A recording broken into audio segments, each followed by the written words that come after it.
Alright. Hey, what's going on, Silvio? So I'm just gonna play the scales that you should practice for the summer. Um, Most importantly, I want you to be able to play it fast. Okay, faster than you played before. So let's start with the pentatonic scale. You know the pentatonic scale. Um, let's start at 5. So you skip 2, so it would be 5/8, 5/7, 5/7, 5/7, 5/8, 5/8, like that. So right, you know the scale already.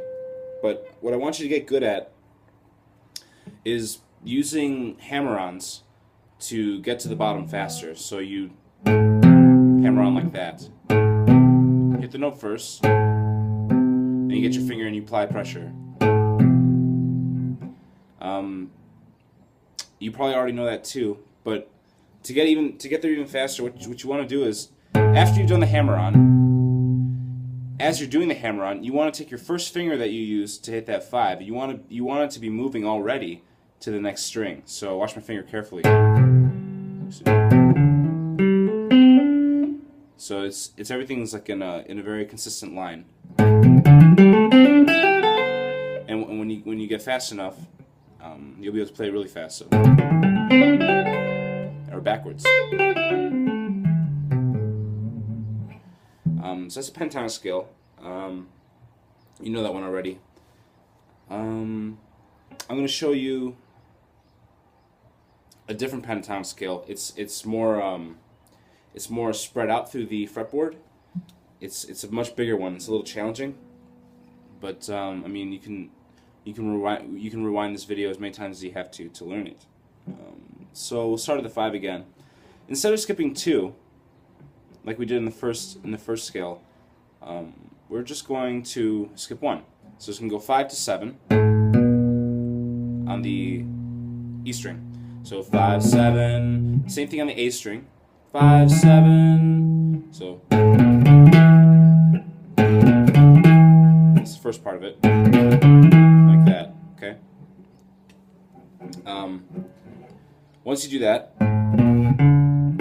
you want to take your ring finger and slide it up to the 10th fret.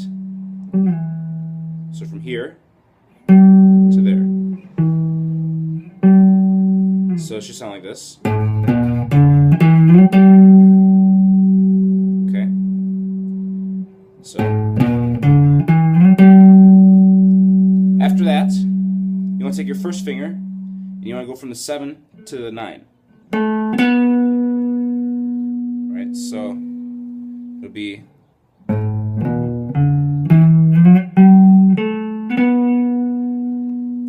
and you can kind of recognize the pentatonic part from the first scale I was showing you, because up here, you skip 2 and you skip 1, except it's like over here instead of it's. But when you put the first part I was showing you together, like that, it's a big scale. So after you get from here, you want to slide up to I believe it's the 12 here.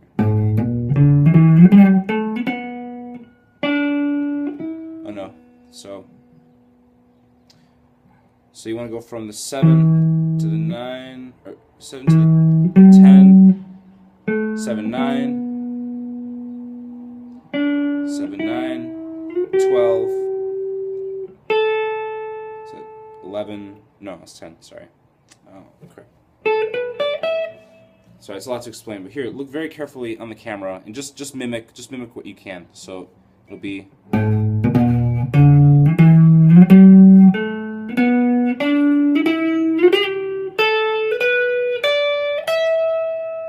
Just look for the pattern. There's like a bunch of skip 1s. There's a couple skip 2s. Oh, sorry.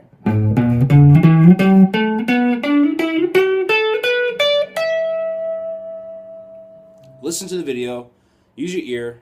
Use your eyes. Try to follow it. Just try to mimic it. You'll figure it out. That's one scale. The other scale we talked about before you left was the. It's called the chromatic scale. And the chromatic scale is just like every note in succession. So it's just one after the other in order. That's all it is. So just like how the notes are named, A through G, if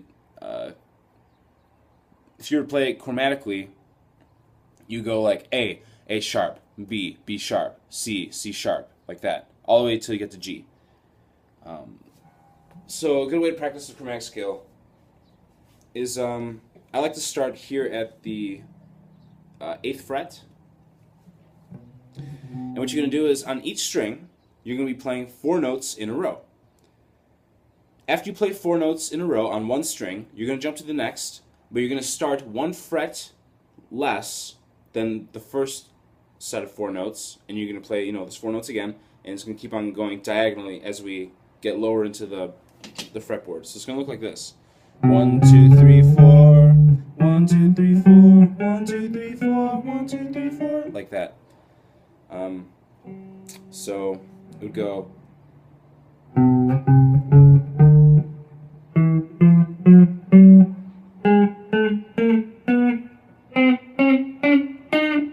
like that. So if you could play it really fast.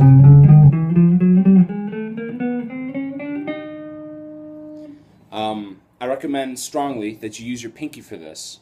It's gonna feel really weird. Maybe because I don't know, your pinky's probably not strong enough. But that's the whole point of practicing. You gotta make it strong enough. Don't take any shortcuts. Do it the hard way, because that's the best way you're gonna learn. Is if you just do it the hard way. Just put some work into it. So.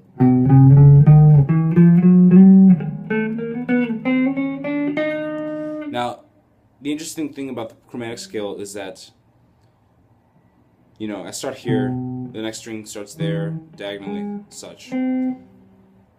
Once you get to the higher strings, instead of going backwards 1, you're going to go forwards 1. So it's going to go like this.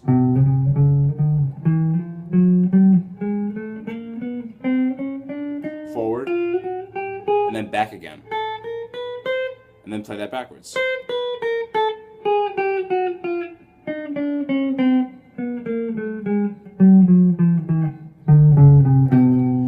You played it correctly when you land back on the starting note. And so that's when you've come full circle. That's the chromatic scale. Like I said before, use your ears and eyes really carefully. I know this video isn't the best. I'm just whipping this up like out of thin air.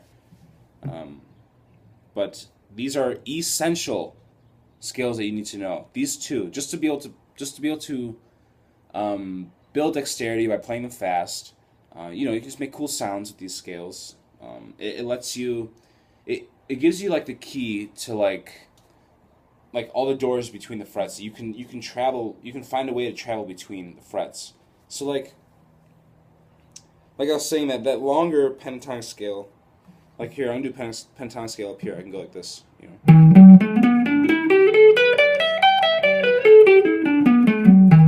and down, That's cool.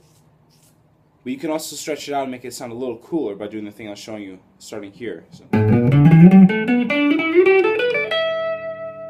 And it just looks better, feels better, and like I get to start from here and I get to end like here,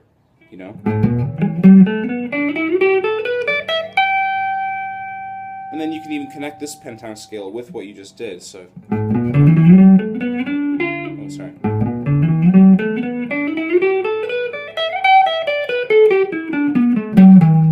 See how that works? Yeah, so like I said, it's a video. You can rewind it, listen to it as many times as you have to. You'll get it. You got the whole summer.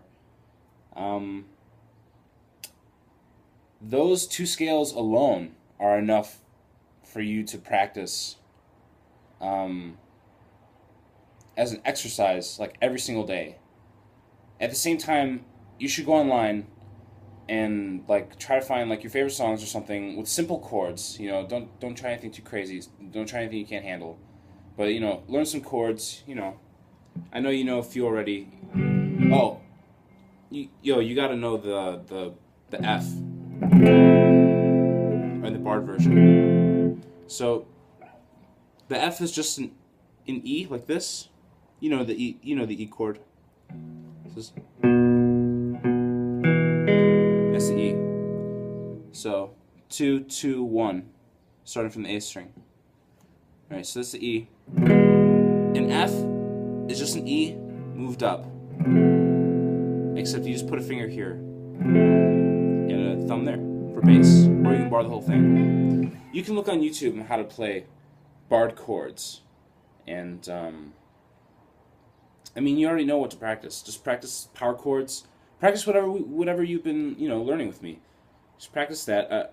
I just want you to be able to play what we've been playing faster and better, like tighter. That way you can make your own songs and stuff and solos and whatnot.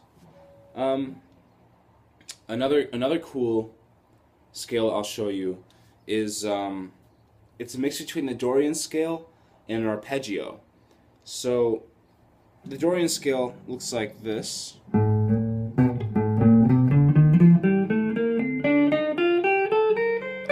I know you know that one. So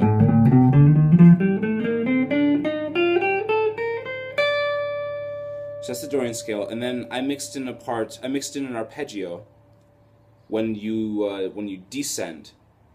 So it sounds like this.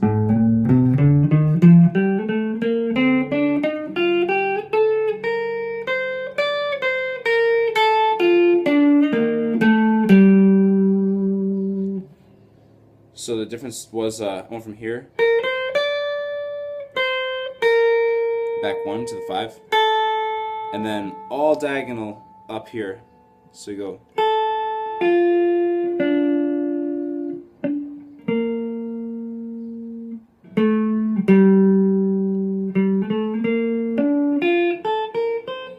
You can even actually do the Dorian scale like this.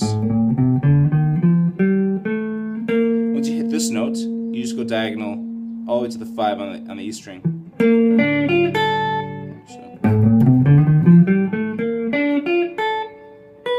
Sorry.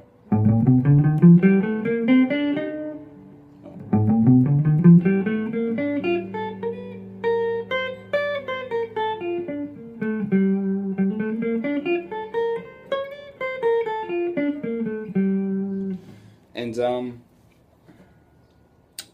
yeah, so those are some pretty good exercises. It's not easy, using your pinky and stuff, but the pinky is going to help you so much. Just force it. Just I don't know. Sometimes what I do is when I'm watching TV or something, I'm watching TV, but instead of just sitting there watching TV, I'll hold my guitar like unplugged. I'll unplug it and I'll just go like while I'm watching TV or something, Just do it over and over and over and over and over and over and over. Repetition is key. Repetition, practice, all that. Just keep playing it over and over and over, and you're gonna be just fine.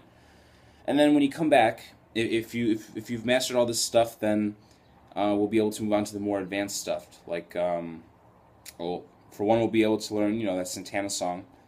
We'll learn some more complicated scales, and I'll show you how to link. Power chords and stuff to solos and stuff like that, and yeah, we'll just go from there. So I hope this video helps. This doesn't have to be the last video I can make for the summer. Just let me know if you want another video about something, and I'll make the video for you. All right, you take care.